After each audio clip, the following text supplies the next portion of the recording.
इस कहानी की शुरुआत में हम एक आदमी को देखते हैं जो शिकारी था। अपनी बेटी के साथ जानवरों को पकड़ने के लिए ट्रैप्स लगा रहा था, जो एक किस्म का जाल होता है किसी को भी उसमें फंसाने के लिए। साथ ही जो पुराने ट्रैप्स में जानवर फंसे थे उन्हें भी वो निकाल रहा था। इनके साथ यहाँ इनका डॉग भी था और वो आदमी रेडियो के जरिए अपनी वाइफ से बात करता है जिसका नाम एन था। वो उसे टाउन जाकर कुछ जरूरी सामान लाने को कहता है। अब ये 3 लोग थे इस फैमिली में जो शहर से दूर यहाँ जंगल में रहते थे। इनका गुजारा जानवरों की खाल को बेच कर होता था जिन्हें ये अपने ट्रैप्स में पकड़ा करते थे। उनका गोश्त पकाकर ये खा लेती थी और खाल को बेच दिया करते थे। अब इनके पास पैसे कमाने का ये इकलौता ही जरिया था क्योंकि शिकार के अलावा इन्हें और कुछ नहीं आता। तो इस वजह से एन का हस्बैंड अपनी बेटी को भी ये काम सिखा रहा था, मगर वो अभी इस काम में इतनी माहिर नहीं थी। वो बार बेटी ट्रैप्स को चेक कर ही रही थी कि देखते हैं कि उनके ट्रैप से जानवर गायब है, जो देखकर उसकी बेटी कहती है कि ये काम जरूर उसका हो सकता है। वो वापस आ गया है। वो यहाँ भेड़िए की बात कर रही थी जिससे हम समझ पाते हैं कि ये पहली बार नहीं हुआ, ऐसा पहले भी होता रहता है। उधर एन जानवरों की खाल लेकर एक स्टोर में उन्हें बेचने के लिए जाती है,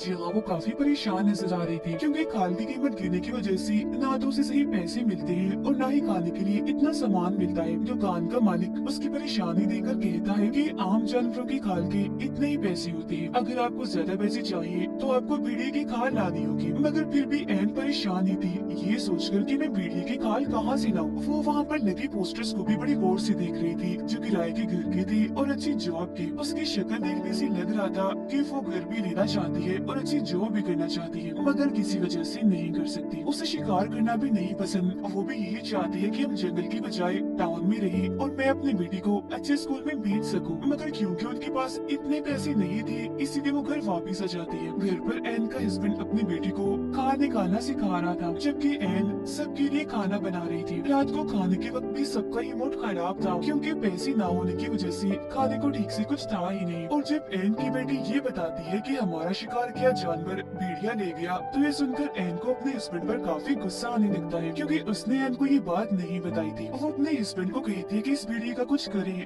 वरना हम भूखे मर जाएंगे। फिर अपनी बेटी को अंदर भेजकर एन दोबारा से अपने हस्बैंड से बहस करने लगती है। उसका हस्बैंड कहता है कि भेड़िए लड़कियों को शौक से खाना पसंद करते हैं, तो जरूर वो तो यहाँ किसी लड़की को देखकर या फिर किसी जानवर को देखकर आया होगा। मगर एन कहती है कि मेरे हिसाब से वो हम लोगों हमारी फैमिली की वजह से यहाँ आया है। उसे पता है यहाँ फंसा फसाया शिकार मिल जाएगा और मेहनत भी नहीं करनी पड़ेगी। आगे वो कहती है कि मैं पुलिस स्टेशन जाकर उसकी रिपोर्ट करना चाहती हूँ, मगर उसका हस्बैंड मना कर देता है, ये कहती हुए कि नहीं तुम फिक्र मत करो, कल सुबह मैं खुद ही उसे पकड़ लूंगा। मगर ये सिर्फ इकलौती टेंशन नहीं थी। एन उसे वही एड का पोस्टर दिखाते हुए कहती है कि ऐसे कब तक गुजारा चलेगा। मैं ऐसा करती हूँ किसी अच्छी सी जगह पर जॉब करके पैसे कमा लेती हूँ, फिर हमारा अच्छा गुजारा हो जाएगा। मगर उसका हस्बैंड मना कर देता है, ये कहते हुए कि शिकार के अलावा हम कुछ नहीं कर सकते और हमें आता भी कुछ नहीं है। इसके बाद ये दोनों बाहर आ जाते हैं जहाँ भी एन अपने हस्बैंड को समझाने लगती है कि देखो आप अपनी बेटी के लिए कुछ नहीं सोच रहे, ये जिंदगी आपने चुनी है, आपकी वजह से मैंने चुनी है,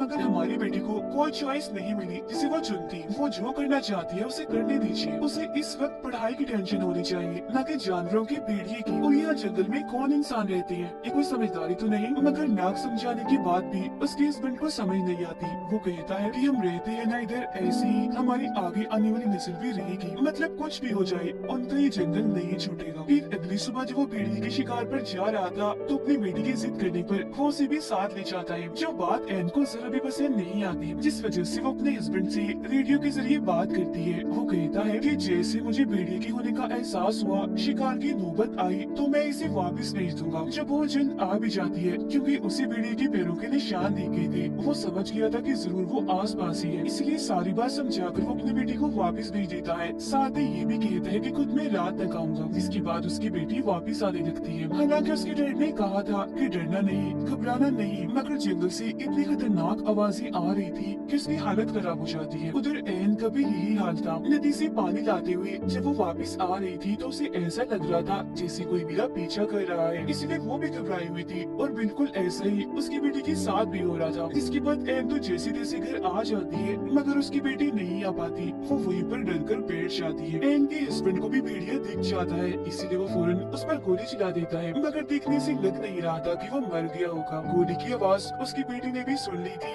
इसीलिए वो हिम्मत करके आगे बढ़ जाती है। गोली मारने के बाद जब एन का हस्बैंड वहाँ चेक करने आता है तो देखता है कि भेड़िया यहाँ नहीं है, जिसका मतलब था कि वो यहाँ से भाग गया। पर वहाँ एक चीज देख देखकर उसकी हालत खराब हो जाती है और वो चीज थी एक लड़की का कटा हुआ हाथ जिसे वो भेड़िया खा रहा था। अब सड़क पार करके जंगल की दूसरी तरफ आकर वो आगे बढ़ने लगता है। जहाँ का नजारा देखकर तो एकदम वो दंग रह जाता है। काफी घबरा गया था क्योंकि वहाँ लड़कियों की कटी हुई लाशें थी जिन्हें बड़ी बेरहमी से काट कर एक गोल दायरे की तरह रखा गया था, जो जाहिर है भेड़िए का काम तो नहीं हो सकता। जिससे वो समझ जाता है कि जंगल में भेड़िए के अलावा एक कातिल भी घूम रहा है जो ये सब कर रहा है, यानी लड़कियों को ऐसे बेरहमी से मार रहा है। जो देखकर वो एकदम घबरा गया था कि अब मेरी फैमिली को भी खतरा है, क्योंकि दो औरतें तो उसके घर में भी मौजूद थी। भेड़िए को तो वो संभाल लेगा मगर इस खतरनाक कातिल से निपटना आसान नहीं होगा। घर आकर वो चुपचाप बैठा इसी बारे में ही सोच रहा था। उसकी नींद और भूख तो जैसी उड़ चुकी थी। घर पर उसने कुछ भी नहीं बताया ताकि उसकी फैमिली डर न जाए, और अब वो खुद ही कुछ करेगा अपनी फैमिली की हिफाजत करने के लिए। अगले दिन जब इनकी आँख खुलती है तो उसका हस्बैंड गायब था, क्योंकि वो दोबारा उसी जगह पर पहुंच गया था जहां उसने लड़कियों की लाशें देखी थी। उसने दरअसल एन को बता दिया होता है कि वीडियो को ढूंढने के लिए अगर मुझे पूरी रात भी रुकना पड़े तो मैं रुकूंगा, तो मेरी फिक्र मत करना। पर असल में ये भेड़िए को नहीं बल्कि ढूंढ रहा था कातिल को। एन और उसकी बेटी जब नदी किनारे थी तो उसकी बेटी देखती है कि यहाँ मेरा डॉग नहीं है, इसीलिए उसे ढूंढने चली जाती है। मगर तभी उसके सामने वही भेड़िया आ जाता है जो इनकी तरफ बढ़ने लगता है। उसे देखकर एन जोर से चिल्लाने लगती है क्योंकि उसके दिमाग में सबसे पहले यही आइडिया आया था, और उसका ये आइडिया कामयाब भी रहता है क्योंकि भेड़िया वहाँ से भाग गया था। और अब ये दोनों माँ बेटी बगैर टाइम ज़ाया किए फौरन अपने घर आ जाती है। पर क्योंकि उनका डॉग तो बाहर ही रह गया था इसलिए एन गन लेकर उसे ढूंढने चाहती है। जहाँ उसे डॉग मिल तो जाता है मगर मरा हुआ, क्योंकि भेड़िए ने उसका भी काम तमाम कर दिया था, जिसकी मुँह से एन को काफी दुख होता है। वो वापिस आकर अपनी बेटी से झूठ बोल देती है कि अभी तो डॉग नहीं मिला, जब तुम्हारे डैड आ जाएंगे तो हम उसे ढूंढ लाएंगे। डॉग की मौत के बारे में उसने अपनी बेटी को इसलिए नहीं बताया होता ताकि वो डरे ना, उसे अपनी जिंदगी खतरे में ना लगे। तो अब यहाँ हमें बता दिया गया है कि इस मूवी का नाम हंटर हंटर क्यों है, क्योंकि दरअसल ये हंटर इन्हें शिकारी फैमिली दो हंटर्स के बीच फंस गई है, जिन दोनों से ही इन्हें अपनी जान का खतरा है। एक तो है भेड़िया और दूसरा है वो कातिल। फिर अब ऐसी ही सुबह हो जाती है मगर एन का हस्बैंड ना खुद वापिस आया और न ही उसका कोई फोन आया। दोनों माँ बेटी फिर अपने ट्रैप्स को चेक करने जाती है जहाँ आज भी इनका एक शिकार गायब था। वहाँ एन को एक अंगूठी मिल गई थी जो देख एकदम वो कांप जाती है, क्योंकि जरूर ये उस लड़की की होगी जिसे भेड़िए ने खाया है। इसीलिए वो सीधा चली जाती है पुलिस स्टेशन भेड़िए के खिलाफ रिपोर्ट करने ताकि उसे पकड़ा जाए। उधर पुलिस ऑफिसर्स की बॉस एक भालू की लाश को लेकर जब पुलिस स्टेशन वापस आ रही थी तो उन्हें रास्ते में एक खाली गाड़ी दिखती है, जिसे पहले तो वो गौर से देखती है मगर उस पर ज्यादा ध्यान न देते हुए वो पुलिस स्टेशन में आ जाती है जहाँ एन पहले से ही मौजूद थी। एन उन्हें सारी बात बता देती है जिस पर वो कहती है कि कुछ नहीं हो सकता क्योंकि आपका एरिया हमारे अंडर नहीं आता, साथ ही हम भेड़िए को भी नहीं पकड़ सकते क्योंकि उसकी कोई गलती है ही नहीं। वो कोई इंसान थोड़ी है, वो जानवर है, उसे कोई समझ नहीं है। वो तो वही कर रहा है जो उसकी आदत है, जो वो हमेशा से ही करता आया है। जंगल में आप रहते हैं, शिकार आप करते हैं तो 100% गलती आपकी है न कि भेड़िए की। तो अगर कार्रवाई होगी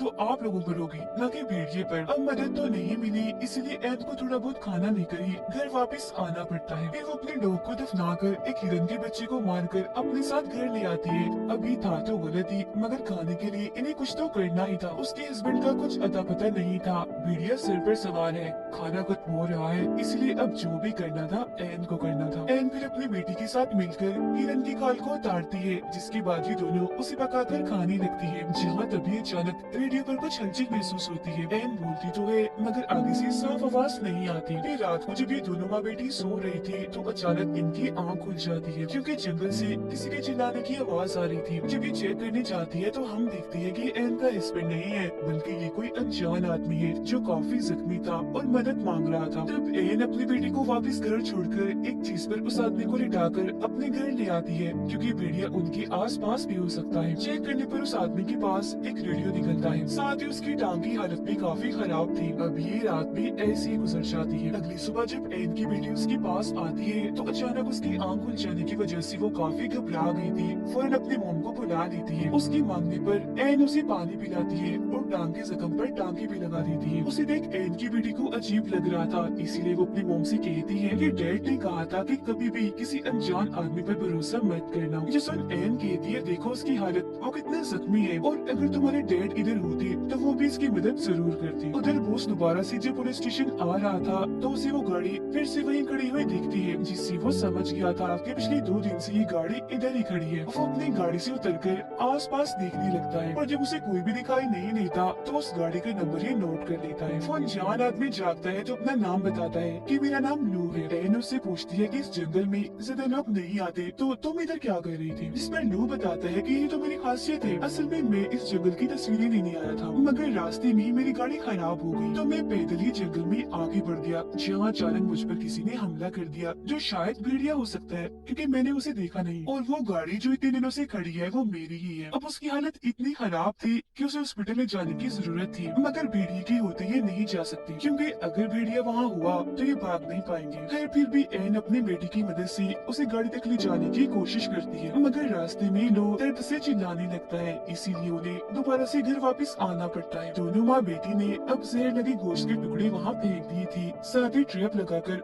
वहाँ आग भी जला दी थी ताकि ये लोग उस भेड़िए से बच सके। उधर बोस गहरी सोच में पड़ा हुआ था क्योंकि पिछले काफी वक्त से लगातार लोग गायब हो रहे हैं, खास तौर पर लड़कियाँ, जो सिलसिला अभी भी जारी है। अब हालांकि उसकी ड्यूटी खत्म होने में सिर्फ 1 घंटा रह गया था, मगर फिर भी वो उस गाड़ी को चेक करने जाता है, जो उसकी सबसे बड़ी गलती थी। वो निशानों का पीछे करती आगे बढ़ ही रहा था कि तभी उसका पैर एक ट्रैप में फंस जाता है। वो उसे छुड़ाने के लिए जैसे थोड़ा हिलता है तो हाथ भी फंस गया था, जिससे जाहिर है ये अब यहाँ फंस चुका है, कहीं भी नहीं जा सकता। और ये ट्रैप जरूर एन के हस्बैंड ने लगाए होंगे कातिल को पकड़ने के लिए, मगर ये बेचारा इसमें फंस गया। उधर घर लेकर एन पूरी तरह चौकन्ना खड़ी थी, मगर पूरी रात बीत जाने के बाद भी ना तो उसका हस्बैंड वापस आया और ना ही भेड़िया। पुलिस स्टेशन में जब एक ऑफिसर आती है तो वो उसकी वाइफ का वॉइस मैसेज सुनती है, जिसमें वो कह रही थी कि वो कल रात घर वापस नहीं आए। अब ये ऑफिसर रेडियो के जरिए उनसे बात करने की कोशिश करती है, मगर वो कोई जवाब नहीं देते, इसलिए अब वो भी उस जगह के लिए निकल जाती है। उधर एन को भी अपने हस्बैंड की फिक्र होने लगी थी, इसीलिए वो नक्शा लेकर अपने हस्बैंड को ढूंढने के लिए निकल जाती है। उसे एक ट्रैप में खरगोश फंसा मिलता है, इसे ना चाहते हुए भी इसे मारना ही पड़ता है। ऐसा करके वो काफी दुखी हो गई थी क्योंकि ये इसका काम नहीं था। अब तभी रेडियो में हलचल होने लगती है, इसीलिए वो दोबारा से आगे बढ़ने लगती है, जहाँ जाकर तो उसके होश ही उड़ जाते हैं क्योंकि वहाँ पड़ी थी उसके हस्बैंड की लाश। उसे ऐसे मरा हुआ देखकर वो काफी टूट जाती है और फूट फूट कर रोने लगती है, और अब जाकर उसे सारी बात समझ आती है। उसके हस्बैंड को भेड़िए ने नहीं बल्कि मारा है लू ने, क्योंकि वही वो कातिल है जिसने बाकी लड़कियों को भी मारा था। एन के हस्बैंड ने उसे पकड़ लिया था, मगर लू उसे मारकर भाग गया, पर फिर भी उसके हस्बैंड ने लू को काफी जख्मी कर दिया था, मगर एन ने दोबारा उसे अपने घर में लाकर उसकी जान बचा ली। अब ये चीज एन के लिए किसी सदमे से कम नहीं थी क्योंकि वो उस आदमी की सेवा कर रही थी जो उसके हस्बैंड का कातिल है, जिस बात से अब तक वो अनजान थी। अब ये एहसास होते ही वो घर लेकर जल्दी से घर की तरफ निकल पड़ती है क्योंकि इसने एक और गलती कर दी थी, ये अपनी बेटी को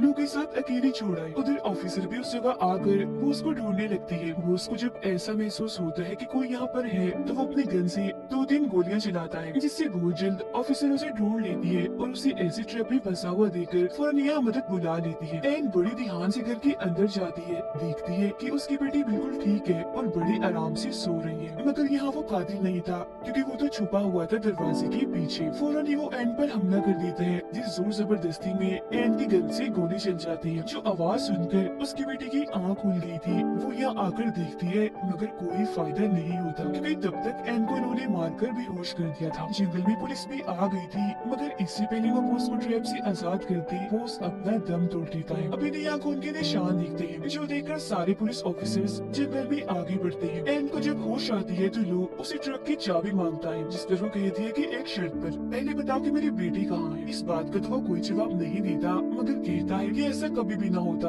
अगर तुम्हारा हस्बैंड अपने काम से काम रखता और बीच में ना आता। अपना राज छुपाने के लिए मैंने तुम्हारे हस्बैंड को मारा और अब मैं तुम्हें भी मार दूंगा। जिसके बाद वो अपना सारा सामान जलाकर एन के पास आकर उससे बदतमीजी करने लगता है, मगर एन मौका देकर एक ट्रैप में उसका मुंह फंसा देती है और बाद में खुद को आजाद करके एक चीज से उस पर हमला करके उसे बेहोश कर देती है। अब अगले कमरे में जाकर एन वहाँ देखकर फूट फूट कर रोने लगती है, क्योंकि वहाँ उसकी बेटी की लाश पड़ी थी जो हमें दिखाई नहीं जाती, जिसका मतलब था कि उस पागल कातिल ने जो इंसान के रूप में जानवर बना हुआ था उसने उसकी बेटी को भी नहीं छोड़ा। इसीलिए वो ठान लेती है कि मैं भी उसे नहीं छोड़ूंगी, अपने हस्बैंड और बेटी का बदला उससे लेकर रहूंगी। वो अपने लोगों को रस्सी से लटका कर उसके हेडफोन लगा कर गाने सुनने लगती है, जो करने के बाद वो लोग की भी खाल उतारने लगती है, बिल्कुल किसी जानवर की तरह, क्योंकि वो भी तो किसी जानवर से कम नहीं था। कुछ ही देर में वो उसके पूरे ही जिस्म की खाल उतार देती है और आखिर में चेहरे की भी, जिससे उसका बहुत सारा खून बहने लगता है, साथ ही वो काफी भयानक भी दिख रहा था। इतने ही देर में पुलिस भी बाहर आ चुकी थी, मगर तब तक एन ने अपना काम कर दिया था। वो उसके चेहरे की जिल्द को अपने साथ बाहर ले आती है, जो देख पुलिस वाले काफी हैरान थे। वो उसके चेहरे की जिल्द को पुलिस वालों के पास फेंक देती है, जो देख उनके होश उड़ जाते हैं। पुलिस अंदर जाकर चेक करती है, जहाँ लो अभी भी जिंदा था, मगर उसकी हालत बहुत ही खराब थी, इसीलिए कुछ देर ही वो बस जिंदा रहने वाला था। उसे देखने से किसी का भी दिल हिल जाता, इतना भयानक बदसूरत दिख रहा था वो। गाने सुनते सुनते एक जगह पर एन बैठ जाती है और अपनी फैमिली को याद करते ही गाने बंद कर देती है, और इसी के साथ ये फिल्म इधर ही खत्म हो जाती है।